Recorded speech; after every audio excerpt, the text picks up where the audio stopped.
2,37,000 ઉમેદવારોએ લેખિત પરીક્ષા આપી હતી. એમાંથી માત્ર પાર્ટ એ અને પાર્ટ બી બંનેમાં ક્વોલિફાય કરેલ ઉમેદવારની સંખ્યા 32,802 છે. અને એમાંથી ડીવી માટે જે આપણે 2 ગણા યાદી ધારી હતી એના કરતાં પણ 22,137 ઉમેદવાર એવા છે કે જે ડોક્યુમેન્ટ વેરિફિકેશન માટેની લિસ્ટ ઓફિશિયલ વેબસાઇટ ઉપર મૂકેલ છે. તમને લિસ્ટ ન મળી હોય મેલ અને ફિમેલની તો બંને આપણે ટેલિગ્રામ ચેનલમાં મૂકેલ છે. નીચેની લિંક દ્વારા તમે જોડાઈ શકો છો. ડિસ્ક્રિપ્શન બોક્સમાં લિંક મળી જશે. વિડીયોને એકવાર લાઇક કરી દેજો અને ચેનલને સબસ્ક્રાઈબ કરી દેજો. તો આજના વિડીયોમાં આપણે જોઈએ તો કેટલા ઉમેદવાર એવા હશે કે જે ડીવી કર્યા બાદ પણ ફેલ થશે અને જે કટ ઓફ વિશે વાત કરવાના છે. છેલ્લું કટ ઓફ કેટલું 2 થી 3 માર્ક જેટલું વધી શકે, કઈ કેટેગરીમાં સૌથી વધારે ઉમેદવાર પાસ થયા છે. તો સાથે આપણે વાત કરીએ તો ટોટલ પુરુષ ઉમેદવારમાં તમે PDF ઓપન કરીને જોવો તો 17,784 ઉમેદવાર એવા છે જે ડીવી માટે જવાના છે અને એમાં મહિલા કેટેગરીમાં પણ 4,353 છે. હવે એકવાર જગ્યા ઉપર તમે આટો મારી આવો કે કેટલી ઓફિશિયલ જે નોટિફિકેશન પહેલાં ભરતી બોર્ડને આવી હતી એમાં ટોટલ 12,000 જગ્યા છે કોન્સ્ટેબલ માટેની. એમાં એકવાર આપણે નજર કરી લઈએ તો બિન હથિયારીમાં પુરુષ ઉમેદવારમાં 4,422 છે, હથિયારીમાં પુરુષ ઉમેદવારમાં 2,212 છે, SRPFમાં 1,000 જગ્યા છે અને જેલ સિપાહીમાં 1,013 જગ્યા છે. ટોટલ જગ્યા છે 8,647 પુરુષ ઉમેદવાર માટે. અને મહિલા ઉમેદવાર માટે બિન હથિયારીમાં જગ્યા છે 2,178, હથિયારીમાં છે 1,090 અને 85 છે જેલ સિપાહીમાં. SRPFમાં મહિલા કેટેગરીમાં જગ્યા ન હોય તો ટોટલ 3,353 જગ્યા મહિલા કેટેગરીમાં કોન્સ્ટેબલ માટે છે. પછી તમે જે ફોર્મ ભરો ડીવી માટેનું કેડર સિલેક્શનનું, એમાં તમારે કેડર સિલેક્શનનું ફોર્મ ભરવાનું હોય છે, એનેક્સર 3નું ફોર્મ ભરવાનું હોય છે. એ ફોર્મ વિશે તમને ખબર ન હોય તો આપણી ચેનલ ઉપર ડોક્યુમેન્ટ વેરિફિકેશનનો વિડીયો છે, જોઈ લેજો. અને સાથે મેડિકલના પણ વિડીયો છે, ટ્રેનિંગના વિડીયો છે, પગારના વિડીયો છે, બિન હથિયારી કેટેગરીની કામગીરી વિશે વિડીયો છે, એ પણ જોઈ લેજો. તો ટોટલ આપણે વાત કરતા હતા કે જે 12,000 જગ્યા છે તો 17,784માંથી પુરુષ ઉમેદવારમાં કેટલા લેવાના છે? 8,647 ઉમેદવાર. તો કેટલા ઉમેદવાર એવા હશે કે જે ઉમેદવાર આ ભરતીમાંથી હજી ડીવી કર્યા બાદ ફેલ થશે? તો એવા ટોટલ 9,137 ઉમેદવાર એવા હશે કે જે ડીવી કરાવ્યા બાદ પણ ફેલ થશે. અને મહિલા કેટેગરીમાં કેટલા હશે? તો 4,353 ડીવી માટેની લિસ્ટ આવી છે અને એમાંથી 3,353 ઉમેદવારને લેવાના છે મહિલા કેટેગરીમાં કોન્સ્ટેબલમાં. તો એમાં ટોટલ તમે બાદબાકી કરો તો 1,000 એવા ઉમેદવાર હશે કે જે ઉમેદવાર આ ભરતીમાંથી મહિલા કેટેગરીમાંથી બહાર થઈ જવાના છે.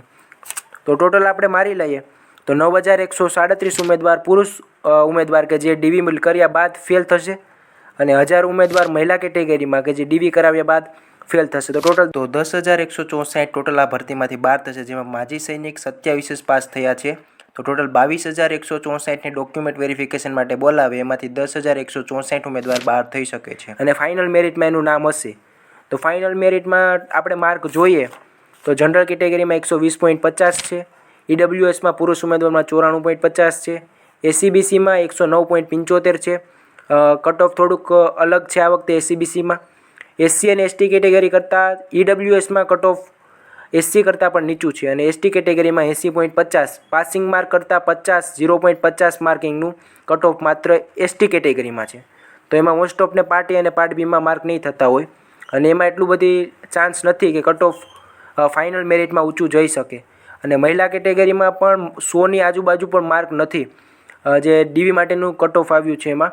તો જનરલમાં 98.25 છે, EWSમાં 80.50 છે, SCBCમાં 80.25 છે, SC કેટેગરીમાં મહિલા ઉમેદવારમાં 80.50 છે અને ST કેટેગરીમાં માત્ર પાસિંગ માર્ક જે 40% ક્રાઇટેરિયા ભરતી બોર્ડે રાખ્યો હતો તો માત્ર 80 માર્ક મહિલા ઉમેદવારમાં ST કેટેગરીમાં જેમને છે એને ડીવી કરાવવા જવાના છે મહિલા કેટેગરીમાં.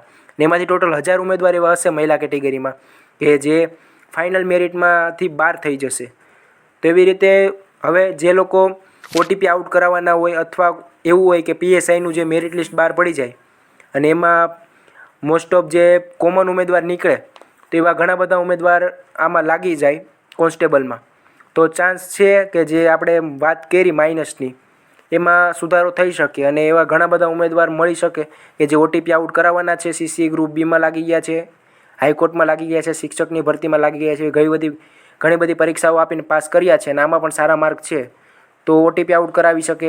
અથવા મહિલા કેટેગરીમાં પણ OTP આઉટ થઈ શકે. તો જે લોકોને સારા એવા માર્ક થાય છે તમામને અભિનંદન, અને તમે ફાઇનલ મેરિટમાં પણ તમારું નામ આવે. અને સાથે જે ઉમેદવાર અત્યારે અહીંયા સુધી પહોંચ્યા છે અને સાથે ફાઇનલ મેરિટમાં તમારું નામ ન આવે તો તમે સફળતાની એકદમ નજદીક છો. તૈયારી ચાલુ રાખજો. નવી ભરતી જે આવવાની છે 14,000 પ્લસની, એના વિશે પણ આપણે વિડીયો બનાવવાના છે. અને નવી ભરતીની તૈયારીમાં જોડાવવું હોય, બુક લિસ્ટ, માર્ગદર્શન વિશે અથવા ગ્રાઉન્ડની માહિતી વિશે, તમામ માહિતી, કરંટ વિશે, કયા સિલેબસમાં સબ્જેક્ટ કરવા, તમામ માહિતી આપણે એક ચેનલમાં આપવાના છે. તો એના માટે પણ લિંક નીચે રાખેલ છે, જોડાઈ જજો. તો આપણે વાત કરીએ હવે જે ઉમેદવારને ફાઇનલ મેરિટમાં કટ ઓફ કેટલું રહી શકે કેટેગરી પ્રમાણે. તો મહિલા કેટેગરીમાં કંઈ એટલું બધી નથી, અને સંખ્યા તમે આપણે અગાઉ વિડીયોમાં કહી દીધું કે 3,353 લેવાના છે, અને એમાંથી 1,000 ઉમેદવાર મહિલા કેટેગરીમાં 12 થવાના છે. તો એમાં એટલું કટ ઓફ કેટેગરી વાઇઝ એટલું બધું ઊંચું નહીં જશે. 2 થી 3 માર્ક આજુબાજુ જઈ શકે, પણ પુરુષ ઉમેદવારમાં કેટેગરીમાં મોસ્ટ ઓફ અડધા જે ઉમેદવાર છે એ ફેલ થવાના છે ફાઇનલ મેરિટમાં. તેના કારણે 3 થી 4 માર્ક કેટેગરી પ્રમાણે ઊંચું જઈ શકે છે. જનરલ કેટેગરીમાં 124 ઉપર જઈ શકે છે. ડબલ્યુએસ કેટેગરીમાં આપણે ચાલીને એવું માનીએ કે 107, 108, 106 વાળા પણ સેફમાં ગણી શકાય. ઓબીસી કેટેગરીમાં સૌથી વધારે ઇમ્પેક્ટ થવાનો છે, અને ગઈ 2022 ભરતી કરતાં જગ્યા ઓબીસી કેટેગરીમાં ઓછી ભરાવાની શક્યતા છે. અને સાથે વાત કરીએ તો એમાં 115, 116 એવી રીતે અપ જઈ શકે છે. ઓબીસી કેટેગરીને સૌથી વધારે ઇમ્પેક્ટ કરવાનો છે. અને સાથે એસસી કેટેગરીમાં વાત કરીએ તો 104, 105 એવી રીતે એસસી કેટેગરીમાં એટલું જઈ શકે છે. સેફ સ્કોરવાળા 106, 107, 105.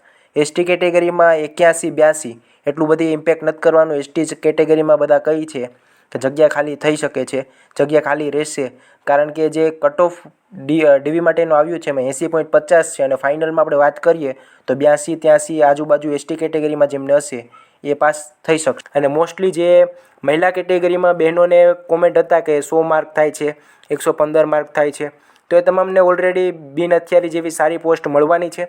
અને તમે કેડર સિલેક્ટ કરો અને ફોર્મ તમારું જે કેડર સિલેક્શનનું ફોર્મ ભરો, એમાં તમે કેટેગરી પ્રમાણે જે કેડર સિલેક્ટ કરવાનું હોય અને કેટેગરી પ્રમાણે તમારા માર્ક સારા થતા હોય તો તમને બિન હથિયારી મળવાનું છે.